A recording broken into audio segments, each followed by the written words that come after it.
October 15, 1993, Dallas, Texas. Executive producer Victor Kane had just slapped 18-year-old Danny Reeves across the face in front of 30 crew members. The kid's crime? Missing his mark during a simple dialogue scene. Chuck Norris watched from behind the camera monitors, said nothing. Just stood up, walked over to Kane, and whispered something in his ear that lasted exactly 10 seconds. Kane went white, packed his bags, left the set that afternoon, and never worked in television again. What Chuck said in those 10 seconds became the most protected secret in Hollywood. Studio heads made calls, lawyers drew up NDAs, and for 30 years, whenever someone mentioned Kane's name, conversations went quiet. The truth about that moment would eventually connect to dozens of missing persons cases, young actors who'd simply vanished, and a conspiracy that reached the highest levels of the entertainment industry. Before we jump back in, tell us where you're tuning in from, and if this story touches you, make sure you're subscribed because tomorrow I've saved something extra special for you.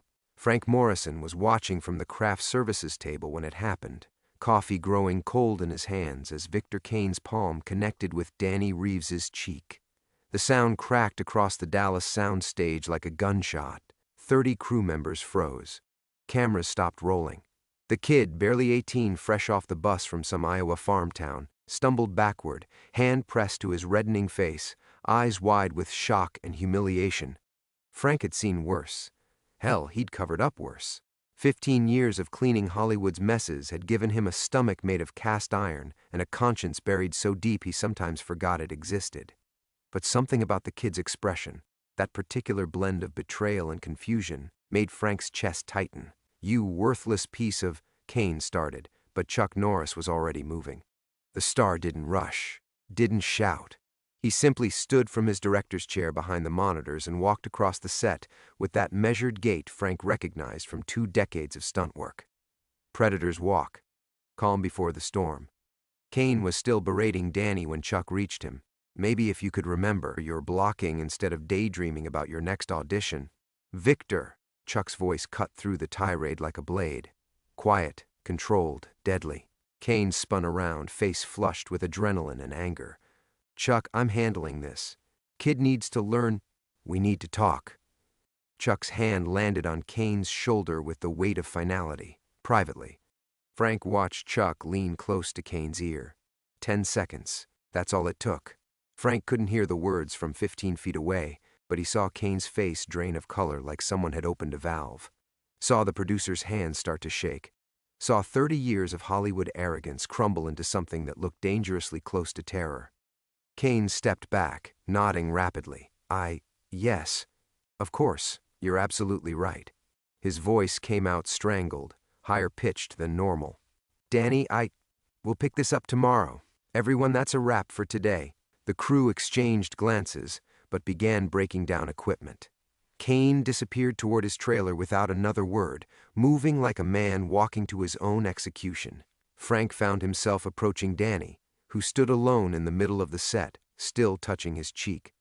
The kid looked lost, like he'd wandered onto the wrong movie and couldn't find his way home. "You okay, son?" Danny looked up, recognition flickering in his eyes. "You're Frank Morrison, the fixer guy, right?" "Among other things." Frank pulled out his card, plain white, just his name and number. "Kane gives you any more trouble, you call me. Is he going to fire me? I don't think Kane's going to be a problem anymore." The prophecy proved accurate. Kane packed his office that afternoon, hands still shaking as he threw scripts and awards into cardboard boxes. By evening, he was on a plane back to Los Angeles. By the end of the week, his name had been quietly removed from all current projects. Frank made some calls. Studio executives claimed ignorance. Kane's agent said he was pursuing other opportunities. His lawyer cited creative differences and mutual agreement to part ways. But Frank had been in this business long enough to recognize the signs of a controlled demolition. Someone with serious power had decided Victor Kane's career was over, and they'd made it happen with surgical precision. The Whisper campaign started immediately. Kane's name became radioactive. Meetings got canceled. Calls went unreturned. Within 6 months, the man who'd terrorized actors and crew members across 3 decades of productions had vanished from Hollywood entirely. Frank tried to forget about it. He had other clients, other problems, other secrets to bury. A B-list actress's DUI, a director's tax evasion, a studio head's gambling debts to some very unforgiving people in Vegas. But late at night, in his cramped Burbank office, Frank found himself thinking about those 10 seconds. What could Chuck Norris possibly have said that carried enough weight to end a career that abruptly? The answer came 3 months later, buried in a police report from Van Nuys.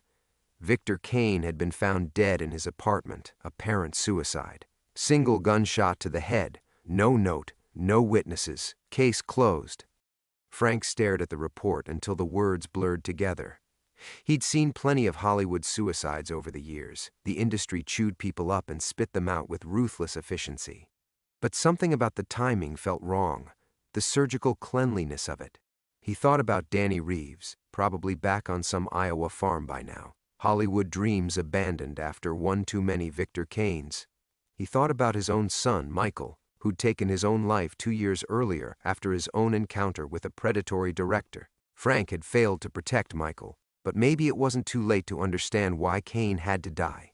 That's when he started digging into Chuck Norris's past and discovered the martial arts legend had been keeping very detailed records for a very long time. Frank's office at 3 a.m. was a tomb of stale cigarette smoke and broken dreams. The fluorescent light above his desk flickered with the persistence of a dying heartbeat, casting shadows that danced across towers of manila folders and police reports. Outside, Burbank slept the fitful sleep of a company town, while Frank sat hunched over a collection of documents that shouldn't have existed. Chuck Norris's records were meticulous. 3 decades of carefully documented incidents, each one catalogued with the precision of a man who understood the details mattered when justice hung in the balance. Frank's hands trembled slightly as he turned each page, recognizing names that made his stomach clench with familiar dread. Harold Brennan, 1978. Multiple allegations. Covered by Studio Legal. Richard Weiss, 1982. Pattern of behavior with underage extras. Relocated to European productions. Marcus Delacroix, 1989. Protected by industry connections despite witness testimony. Frank's breath caught. Delacroix. The name hit him like a physical blow, dragging him back to a rainy Tuesday morning when he'd found Michael hanging in their garage, 17 years old, and broken by something he could never bring himself to tell his father. The connection had taken Frank months to piece together afterward. His son's brief appearance in Delacroix's indie film, the sudden personality change, the nightmares, Michael's desperate attempts to explain something he couldn't put into words before the silence finally consumed him. Frank had buried himself in work afterward, telling himself that fixing other people's problems could somehow balance the scales for the one problem he'd failed to solve. His ex-wife Sarah had begged him to stop, to grieve properly, to face what had happened instead of drowning in the filth of other people's secrets. But Frank couldn't stop. Every cover-up was penance. Every buried scandal was Michael's memory demanding justice he'd never received. The coffee maker gurgled to life in the corner, filling the silence with its familiar rhythm. Frank had installed it after Sarah left, when the office became more home than their empty house in Glendale ever could. The machine was older than most of the actors he represented now, purchased second-hand from a diner that had gone belly-up during the recession. But it made coffee strong enough to keep the ghosts at bay, at least until morning. His answering machine blinked with 7 messages, probably the usual parade of desperate people who'd heard his name whispered in the right circles. Frank Morrison, the man who made problems disappear, the fixer who asked no questions and left no traces. What they didn't understand was that Frank carried every secret like a stone in his chest. Every buried truth weighed him down a little more, until some nights he wondered if he might simply sink through the floor of his office and disappear into the earth below. The photograph on his desk caught the flickering light. Michael at 12, gap-toothed and grinning, holding up a Little League trophy like it was the Academy Award. Frank's finger traced the edge of the frame, worn smooth from countless repetitions of this same ritual. Before the industry, before the darkness, before Frank learned that monsters wore suits and carried business cards. "I should have protected you," he whispered to the photograph. Words that had become a nightly prayer. Should have seen what was happening. But he hadn't seen. had been too busy building his reputation as Hollywood's most reliable cleaner to notice his own son drowning in someone else's depravity. The irony tasted like ashes in his mouth. Chuck's records told a different story than the one Frank had been living. Where Frank saw necessary evils and unavoidable compromises, Chuck had documented a systematic network of predators protected by wealth and influence. Each covered-up incident had enabled the next. Each buried secret had given these men permission to destroy another young life. Michael's name appeared in the margins of the Delacroix file, along with 4 other boys whose stories had never seen daylight. Frank's work, his careful, professional silence, had helped make their suffering invisible. The phone rang, shrill in the quiet office. Frank let it go to the machine, listening to his own voice recite the familiar script about discretion and confidentiality. When the caller began speaking, a young actress who'd been assaulted by her director, Frank reached for the receiver, then stopped. For 15 years, he'd been part of the machine that churned up kids like Michael and Danny Reeves. He'd told himself he was just surviving, just making a living in a town that didn't reward conscience. But Chuck's files made the truth impossible to ignore. Outside his window, the first hints of dawn painted the Los Angeles sky the color of old blood. Frank closed Chuck's folder and pulled out a fresh legal pad. At the top, he wrote 3 words that felt like a prayer and a promise. Time for truth.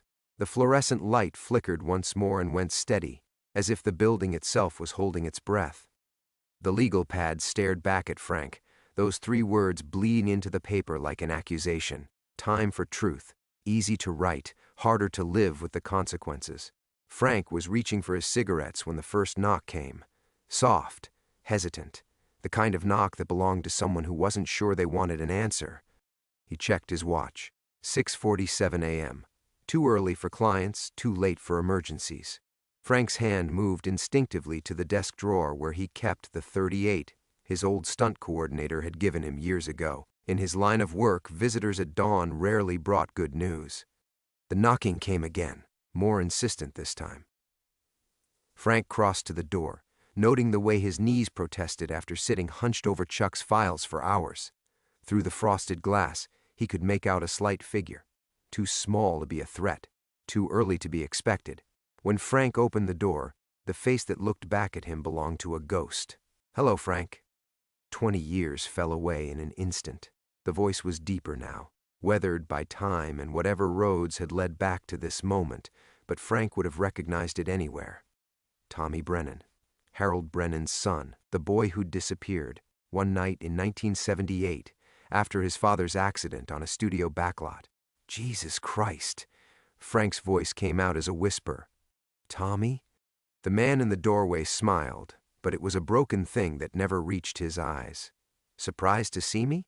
I've been dead for 17 years after all, at least according to the death certificate you helped arrange." Frank's blood turned to ice water.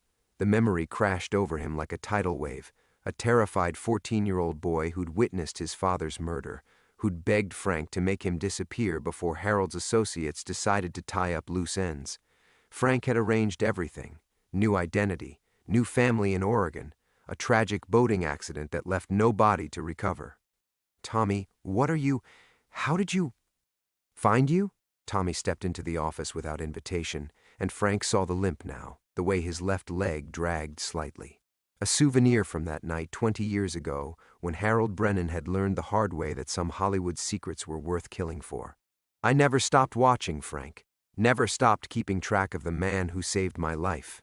Frank closed the door with hands that shook like autumn leaves. "You shouldn't be here. If anyone sees you—" "They're all dead, Frank." Tommy settled into the chair across from Frank's desk, movements careful and deliberate. Harold's partners, the studio executives who ordered the hit, the cops who looked the other way, all of them. Natural causes mostly. Heart attacks, strokes. A few accidents that weren't quite as accidental as they appeared. The words hung in the air between them like smoke from a crematorium. Frank found himself thinking of Victor Kane's convenient suicide, of the systematic way his career had been dismantled before his death.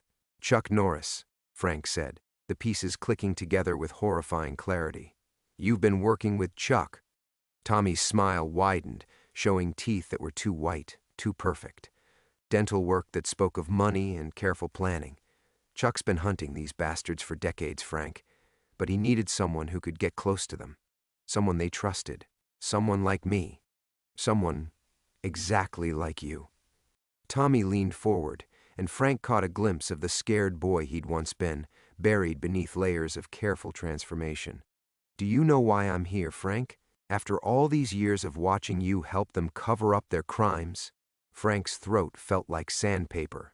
Why? Because yesterday, Chuck showed me a file that made me sick to my stomach. Tommy reached into his jacket and pulled out a manila folder, its edges worn from handling. Your son's file, Michael's file. The name hit Frank like a physical blow. He gripped the edge of his desk until his knuckles went white, fighting the urge to tear the folder from Tommy's hands. You want to know the truth about what happened to Michael? The real truth? Not the sanitized version Marcus Delacroix fed you after the funeral? Frank's voice emerged as a croak. What truth? Michael didn't kill himself because he couldn't live with what Delacroix did to him. Tommy opened the folder, revealing photographs that made Frank's vision blur with rage. He killed himself because he found out his own father was being paid to cover it up. The world tilted sideways. Frank heard his coffee mug hit the floor, felt the hot liquid splash across his shoes, but the sensations seemed to be happening to someone else. That's impossible. I never... The retainer payments, Frank. $50,000 over 6 months, deposited into your business account by Delacroix's production company. Michael found the bank statements. Tommy stood, leaving the folder open on Frank's desk like an autopsy report. Your son died knowing his father was part of the machine that destroyed him. Frank stared at the photographs until they blurred into abstract shapes of horror. His hands moved without conscious thought, shuffling through bank statements he'd forgotten existed, invoices for consulting services that had meant nothing more to him than keeping the lights on in this cramped office. But Michael had seen them, had understood what his father was too buried in self-deception to recognize. No. The word came out strangled, desperate. Frank swept the papers off his desk, watching them scatter across the coffee-stained carpet like leaves from a poisoned tree. No, you're lying. Michael never said anything about finding out his father was a whore? Tommy's voice carried the weight of 17 years of carefully nursed rage. What was he supposed to say, Frank? Hey, Dad, I know you're being paid to protect the man who raped me. Frank lurched to his feet, the sudden movement making his vision swim. He needed air, needed space, needed to be anywhere but this suffocating tomb of secrets that was suddenly collapsing around him. I need to make some calls. Who are you going to call, Frank?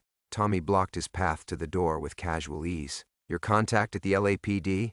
The one who's been burying assault reports for you? The studio heads who pay your retainer? They're all part of it. Frank's chest felt like it was caving in.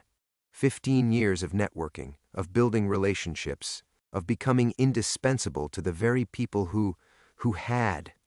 His legs gave out. Frank collapsed back into his chair, the weight of understanding finally breaking through the careful walls he'd built around his conscience. Every favor he'd done, every secret he'd buried, every check he'd deposited without asking questions. I didn't know. The words sounded pathetic even to his own ears. Jesus Christ, Tommy, I swear I didn't know about Michael, but you knew about the others. It wasn't a question. Frank thought about Danny Reeves, probably safe on that Iowa farm by now. Thought about the young actress whose call he'd ignored an hour ago. Thought about all the times he'd told himself that everyone deserved legal representation, even monsters. The retainer from Delacroix's company came through a shell corporation, Tommy continued, settling back into his chair like a prosecutor delivering closing arguments. Meridian Holdings. Ring any bells? It did. God help him, it did. Frank had set up the account himself, another layer of protection for clients who needed absolute discretion. He'd been proud of the elegant simplicity of it at the time. Standard operating procedure, Frank whispered. Insulation, deniability, for you maybe. But Michael was smart, Frank, smarter than you gave him credit for. He traced those payments all the way back to their source. Found out his father was on Delacroix's payroll the whole time it was happening. Frank's office felt smaller with each word, the walls closing in like a trap. He'd thought he was protecting people, helping them navigate the legal complexities of a business that ate the innocent for breakfast. But all this time, he'd been, "I need a drink. It's 7 in the morning. I need several drinks." Tommy's expression softened slightly, and for a moment Frank glimpsed the scared 14-year-old boy he'd once helped disappear into the Oregon wilderness. "You want to know the worst part? Chuck's been watching you for years, Frank, waiting to see if you'd figure it out on your own, hoping you would. And now? Now he thinks you might be salvageable." Tommy stood, straightening his jacket with movements that spoke of military training or something similar. "But I'm not so sure." Frank's phone rang again. Same actress from before, probably. Same desperate voice looking for someone to make her problems disappear. The machine picked up, and her voice filled the silence between them. "Mr. Morrison, this is Lisa Chen again. Please, I really need to talk to someone. The director, he said if I don't, please call me back." Tommy watched Frank's face as the message played. "What are you going to tell her?" Frank stared at the machine, at the red light blinking like a heartbeat, like a warning, like Michael's desperate attempt to reach out before the silence finally consumed him. "I don't know. That's honest, at least." Tommy moved toward the door, pausing with his hand on the knob. "Chuck wants to meet with you. Tonight. The old studio commissary on Lot 47. You know the place." Frank nodded. Everyone in the business knew Lot 47, where careers went to die. "And Frank?" Tommy's voice carried an edge that made Frank's skin crawl. "Don't try to run. Don't try to disappear. We've been watching you for too long to lose you now." The door closed with a soft click, leaving Frank alone with his ghosts and the slowly dawning realization that his 15-year career as Hollywood's most trusted fixer had been nothing more than an elaborate performance in someone else's play. The phone rang again. This time, Frank answered. "Mr. Morrison?" Lisa Chen's voice trembled through the receiver like a prayer offered to an indifferent god. Frank gripped the phone with white knuckles, staring at the scattered papers on his floor. Evidence of his complicity spread across coffee-stained carpet like crime scene photographs. "I'm here. Thank God. I didn't think you'd... I know it's early, but I didn't know who else to call." Her words tumbled out in a rush of desperation that Frank recognized all too well. How many voices like this had he heard over the years? How many had he failed? "Tell me what happened." "It's Richard Kowalski, the director on Sunset Dreams. Last night at the rap party, Her voice broke. "He said if I wanted to work in this town again, I needed to be more accommodating. When I tried to leave, he grabbed me, forced himself on me in his trailer." Frank closed his eyes, feeling the weight of every ignored phone call, every buried report, every check deposited without questions. Richard Kowalski. He knew the name, had probably helped clean up messes for him before. "Did you report it to the police?" Lisa's laugh was bitter, broken. "Are you kidding? Kowalski's got 3 pictures in development at Paramount. I'm nobody, a day player who's lucky to get coffee commercials." "Lisa." Frank's voice came out rougher than intended. "What do you want from me?" "I want him to pay. I want justice. I want..." She was crying now, soft sobs that reminded Frank of Michael's muffled tears through his bedroom door. Tears Frank had been too busy, too distracted, too goddamn blind to investigate. Frank looked at the legal pad on his desk. Time for truth. 3 words that felt like a loaded gun pointed at his own head. "Where are you now?" "My apartment. I haven't slept. I keep thinking about calling my parents, but they sacrificed everything to get me here. How do I tell them that their daughter's career is over because some fat piece of shit decided he owned me?" The raw pain in her voice cut through Frank like broken glass. This was Michael's pain, Danny Reeves's humiliation, the agony of countless victims whose suffering had been sanitized, compartmentalized, filed away in folders marked confidential. "Listen to me very carefully," Frank said, his decision crystallizing with each word. "Do not talk to anyone else about this. Not your agent, not your friends, nobody. Can you do that for me?" "Yes, but I'm going to help you. Not the way I usually help people. Not by making this disappear or paying you to stay quiet. I'm going to help you burn this bastard down." The silence on the other end stretched long enough for Frank to question his sanity. He was throwing away 15 years of carefully cultivated relationships, destroying his reputation, probably signing his own death warrant if Tommy's implications about accidents were accurate. But Michael's face stared back at him from the photograph on his desk. 17 years old and already broken by the machine Frank had spent his adult life feeding. "Mr. Morrison, I don't understand. Don't you work for them? For the studios?" "Not anymore." Frank reached for his cigarettes with shaking hands. "I need you to write down everything that happened, every detail, no matter how small.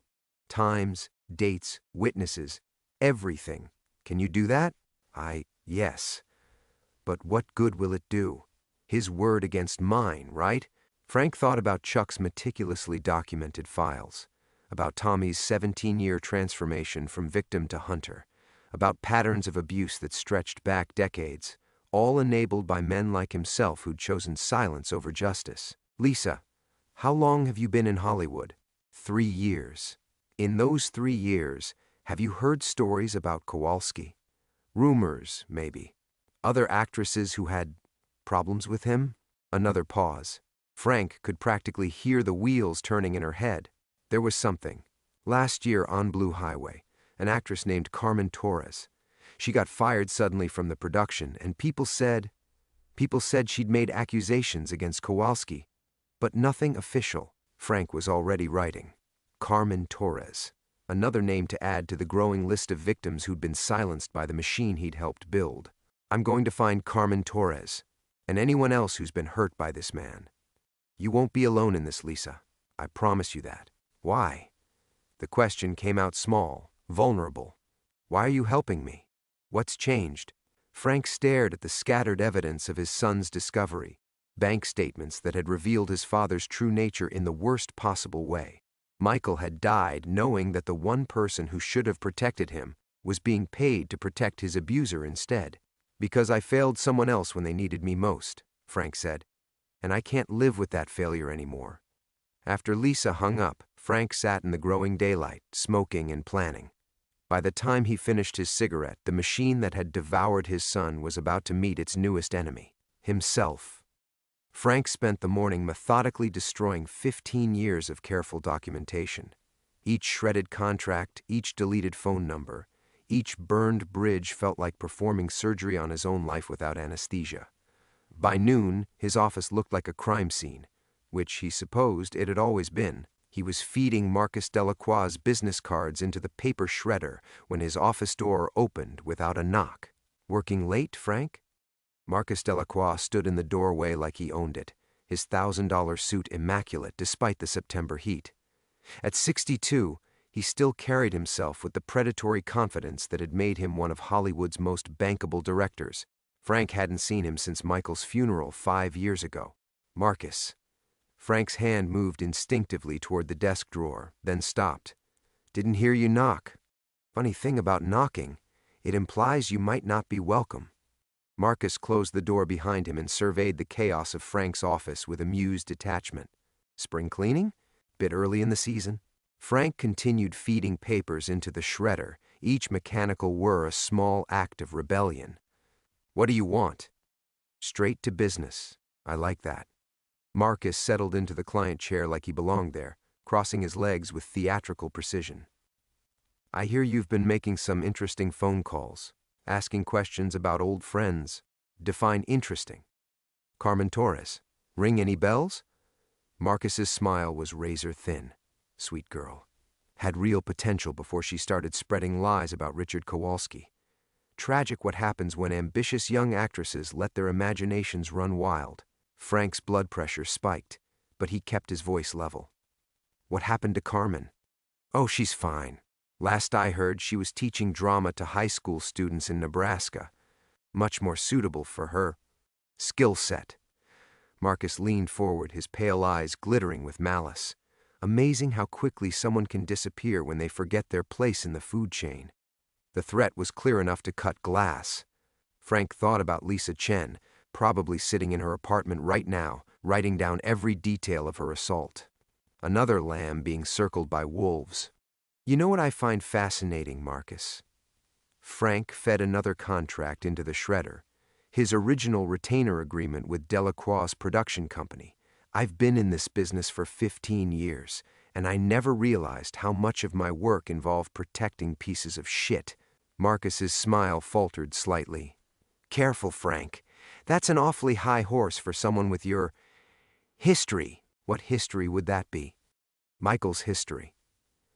The name dropped between them like a lit cigarette on gasoline. Poor kid never could handle the pressures of Hollywood. All that potential, wasted because he couldn't separate business from personal feelings. Frank's hand stilled on the shredder. 24 hours ago, those words would have gutted him, would have sent him reaching for the bourbon and the carefully maintained fiction that his son's death had been a tragic accident. But now, with Tommy's revelations burning in his chest like acid, they had the opposite effect. Interesting choice of words, Frank said quietly. Business and personal feelings. The entertainment industry isn't for everyone, Frank. Some people simply lack the constitution for it. Michael was always too sensitive, too emotional. Marcus's voice carried the patronizing tone of a man who'd never questioned his own righteousness. In the end, he couldn't handle the reality of how things work in this town. There it was. The arrogance Tommy had promised Frank would see. The casual dismissal of his son's pain as weakness. The breathtaking narcissism of a monster who viewed his victim's suffering as character flaws. You're right, Frank said, standing up from behind his desk. Michael couldn't handle the reality of how things work. He couldn't handle learning that his father was being paid to protect the man who raped him. Marcus blinked, his theatrical composure cracking slightly. Frank, I think you're $50,000 over 6 months, deposited into my business account by Meridian Holdings, your shell company. Frank moved around the desk, each step deliberate. Michael found the bank statements, figured out that dear old dad was part of the machine that destroyed him. You're talking nonsense. But Marcus's voice had lost its confident edge. Michael was disturbed, delusional. He made wild accusations that had no basis in. Killed himself because of me. Frank's voice was deadly quiet now. Not because of what you did to him. Because of what I enabled. Because the one person who should have protected him was taking money to look the other way. Marcus stood abruptly, his mask finally slipping completely. You sanctimonious bastard. You think you're better than me? You built your entire career on our money. Every check you cashed, every secret you buried, every victim you silenced. That was your choice, Frank. Your greed. You're absolutely right. Frank opened his desk drawer, revealing the .38 his old stunt coordinator had given him. He didn't touch it, but the message was clear. But here's the thing about choices, Marcus. I'm making different ones now. Marcus stared at the gun for a long moment, his theatrical mask reforming with practiced ease. You won't use that, Frank. You're not a killer. You're a facilitator, a middleman. Violence requires conviction, and you've spent 15 years perfecting the art of looking the other way. Maybe. Frank left the drawer open, the .38 visible but untouched. But I've got nothing left to lose now. My son is dead. My career is over. My conscience is finally awake after a 15-year coma. Your conscience? Marcus's laugh was genuinely amused. That's rich, coming from the man who helped me acquire 3 underage actors for private auditions. Remember those Saturday afternoon sessions at the Chateau Marmont? You arranged the rooms, the confidentiality agreements, the cleanup afterward. Each word hit Frank like a physical blow. He remembered those arrangements, had told himself they were standard industry practices, private coaching sessions, method acting workshops, anything but what they really were. I was protecting their careers, Frank whispered, the excuse sounding pathetic even to his own ears. You were protecting my investment.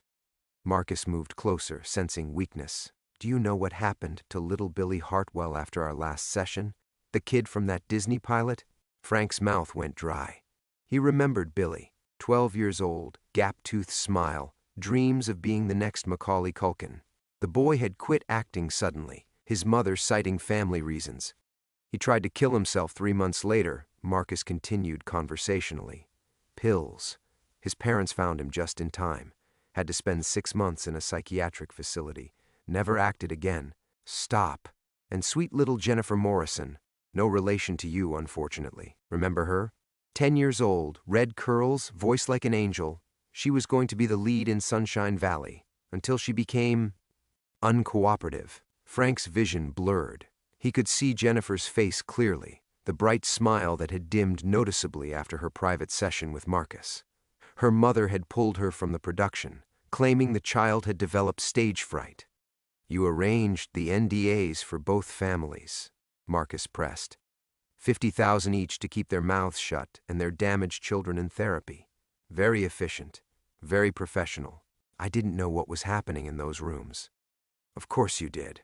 Marcus was close enough now that Frank could smell his expensive cologne, the same scent that had clung to Michael's clothes after his auditions. You just chose not to know. There's a difference. Frank's hand moved toward the gun, but Marcus caught his wrist with surprising strength. "You want to know what your son said to me the last time I saw him?" Marcus's voice was barely above a whisper. "He said he'd found proof, bank records, hotel receipts, a whole paper trail connecting Daddy Dearest to every sick thing I'd ever done. He was going to the FBI. Let go of me. He begged me to leave you out of it. Can you imagine?" Even after discovering that his own father had been enabling his abuse, Michael still wanted to protect you. Still believed you were just ignorant instead of complicit. Frank tried to pull away, but Marcus's grip tightened. "I told him the truth, Frank, that you weren't just my lawyer, you were my partner, my facilitator, my procurer. I told him about all the other children you'd delivered to me over the years, all the families you'd helped me silence with your NDAs and your shell companies and your careful deniability. You're lying." "Am I?" "Check your own files, Frank. Every one of those private auditions, every young actor who suddenly quit the business, every family who moved away without explanation. You handled their paperwork. You arranged their silence. You enabled every single rape." The words hung between them like poison gas. Frank could feel his carefully constructed self-image crumbling completely. The tragic father, the unwitting accomplice, the man who'd simply been in the wrong place at the wrong time. All lies. Michael put the gun in his mouth knowing that his own father had sold him to monsters, Marcus whispered. And you know what? He was right. Frank's phone rang. The shrill sound cut through the suffocating tension like a knife. Both men turned toward it instinctively. "Aren't you going to answer?" Marcus released Frank's wrist, straightening his suit jacket. Could be another desperate actress looking for help. Another lamb for the slaughter.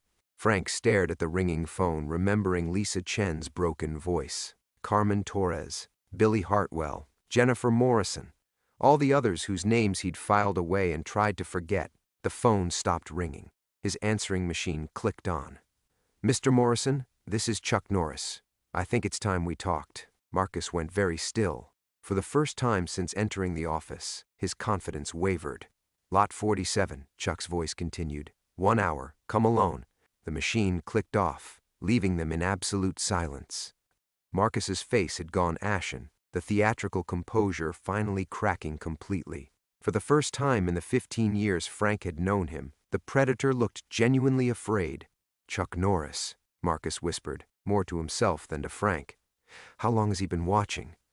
Frank stared at the answering machine, his mind racing. Lot 47, he knew it. An abandoned soundstage on the far edge of the studio complex, where old westerns had been filmed in the 70s. Dark, isolated, perfect for conversations that couldn't happen in daylight. "You're not going," Marcus said, his voice recovering some of its authority. "Whatever he thinks he knows, whatever he thinks he can prove, what are you so afraid of?" Frank's question cut through Marcus's panic like a blade. "You've spent the last hour gloating about being untouchable, about the machine protecting you. What makes Chuck Norris different?" Marcus moved to the window, peering through the blinds at the parking lot below. His hands were shaking, subtle tremors that betrayed the terror beneath his practiced calm. "Because he's not part of the machine," Marcus said quietly. "He's outside it, independent, and he's been building something for years, a network of victims, witnesses, evidence, people like your friend Tommy Valdez." The name hit Frank like a physical blow. "You know about Tommy?" "I know about everyone who's ever tried to bring me down. Tommy was smart, changed his name, got clean, stayed quiet for 20 years. but he never forgot. None of them ever forget. Marcus turned from the window, his pale eyes wild. Chuck's been collecting them, Frank. All my victims. All our victims. Giving them hope, organizing them, promising them justice. Frank thought about Tommy's meticulous records, his careful documentation of dates and names. Not the desperate scribbles of a madman, but the methodical work of someone building a case. How many? Frank asked. How many what? How many children, Marcus? How many lives destroyed? Marcus laughed, a harsh sound devoid of humor. You want an exact count? 30 years in this business, Frank. 30 years of opportunities. Of beautiful, desperate children whose parents would do anything for a shot at fame. Do the math. The casual brutality of the admission staggered Frank. Dozens of children, maybe hundreds, all enabled by men like himself who'd chosen willful blindness over moral courage. His phone rang again. Frank looked at the caller ID, unlisted number. Don't answer it, Marcus hissed. Frank picked up the receiver. Morrison. Mr. Morrison, this is Detective Sarah Chen, LAPD. I'm calling about my daughter Lisa. Frank's blood turned to ice. Detective. Lisa Chen's father was a cop. She told me about your conversation this morning, Detective Chen continued. About Richard Kowalski, about your offer to help her find other victims. Marcus was mouthing furious words, making slashing gestures across his throat. Frank ignored him. Detective Chen, I've been working sex crimes for 12 years, Mr. Morrison. I know exactly who you are, what you do, the families you've helped silence. The detective's voice was controlled, professional, but Frank could hear the rage burning beneath. But my daughter seems to think you've had a change of heart. Yes, sir, I have. Good, because I'm sitting outside your office right now with a warrant to search your files. And Mr. Morrison, if you try to run, if you try to destroy any more evidence, I will hunt you down personally. Through the window, Frank could see unmarked police cars surrounding the building. Detective Chen had positioned his units with military precision, all exits covered, all escape routes blocked. Marcus saw them too. His face went chalk white. They can't touch me, he whispered. Statute of limitations, insufficient evidence. I have the best lawyers money can buy. Frank looked at the man who had destroyed his son, who had built a career on the systematic abuse of children, who was still, even now, calculating angles and escape routes instead of feeling an ounce of remorse. You're right, Frank said quietly. They probably can't touch you in court, not without more evidence. Relief flickered across Marcus's features. But here's the thing about evidence, Frank continued, reaching into his desk drawer. Not for the gun, for the small digital recorder he'd been using to document his files. The same recorder that had been running since Marcus walked into his office. Marcus's eyes widened in horror as Frank held up the device, its red recording light still blinking. 30 years of opportunities, Frank quoted back to him. Dozens of children. Your exact words, Marcus, all on tape. The confession Marcus had just made, detailed, arrogant, unambiguous, was enough to reopen every case, to give every victim the voice they'd been denied. Marcus lunged for the recorder, but Frank was ready. After 20 years of stunts, his reflexes were still sharp enough to matter. He stepped aside, letting Marcus crash into the desk. It's over, Frank said simply. Outside, Detective Chen's voice echoed through a bullhorn. This is LAPD. The building is surrounded. Marcus lay sprawled across the desk, blood trickling from his nose where he'd hit the corner. For a moment he looked smaller somehow, just another aging man in an expensive suit, his predatory confidence finally shattered. Then the moment passed and he was scrambling to his feet, reaching for the recorder with desperate fingers. Frank pulled it back, stepping toward the door. Detective Chen? I'm coming out with evidence. Don't move, Mr. Morrison. We're coming to you. The office door exploded inward. Detective Chen entered first, a compact man with graying temples and Lisa's determined jawline. 2 uniformed officers flanked him, hands on their weapons. Behind them, Frank glimpsed Chuck Norris in the hallway, his presence both surreal and oddly comforting. Marcus Delacroix, Detective Chen said, his voice flat with professional control. You're under arrest for conspiracy to commit sexual assault of a minor. You have the right to remain silent. Marcus straightened his jacket with shaking hands. "I want my lawyer. He'll need several," Chuck said quietly from the doorway. Tommy Valdez isn't the only one who kept records. As the officers led Marcus away in handcuffs, Frank caught a glimpse of the monster's face. No remorse. No recognition of the lives he'd destroyed. Just cold calculation, already working on his defense strategy. Even now, even caught red-handed, Marcus believed the machine would protect him. Maybe it would. But for the first time in 15 years, Frank didn't care about the machine. Detective Chen took the recorder with careful, gloved hands. "This confession, combined with the financial records we found in your files, gives us enough to reopen every case. Your cooperation will be noted." Frank nodded.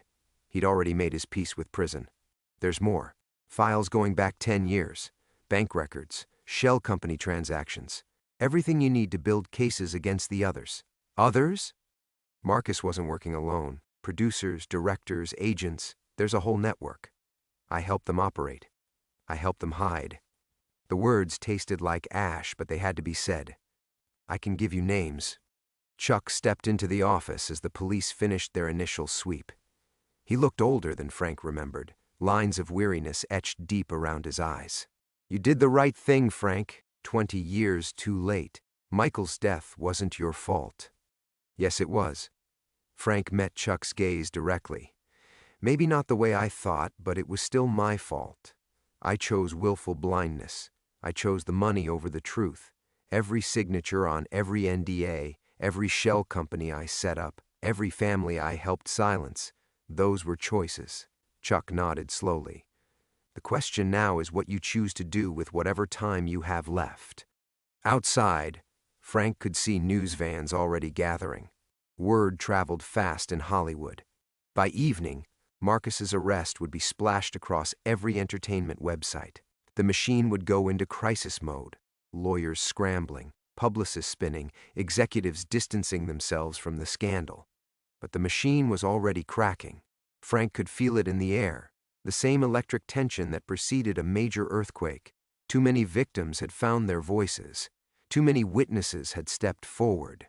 Too much evidence had survived the shredders and the bribes and the carefully orchestrated cover-ups. "Morrison?" Detective Chen pocketed his notebook. "We'll need a full statement. Everything you know about Delacroix's operation and anyone who helped facilitate it. You'll have it." Frank looked around his office one final time. The shredded documents, the overturned furniture, the chaos of a life finally coming apart at the seams. "Detective? Your daughter is brave. Braver than I ever was." Chen's expression softened slightly. "She gets that from her mother." Frank almost smiled. Tell her Michael would have liked her courage." 3 hours later, Frank sat in a sterile interview room at the LAPD station, talking steadily into a recording device while Detective Chen took notes. Every name, every date, every transaction that had enabled 30 years of systematic abuse. The words came easier than he'd expected, as if a dam had finally burst in his chest. When it was over, Chuck was waiting in the hallway with coffee and the kind of quiet patience that came from understanding guilt. "What happens now?" Frank asked. "Now you testify. You help put monsters in prison. You try to give those families some measure of justice." Chuck handed him the coffee. Black, no sugar, just like Frank preferred, and maybe eventually you find a way to forgive yourself. "I don't think that's possible. Michael wouldn't want you to carry this forever, Frank. He was trying to expose them, not destroy you."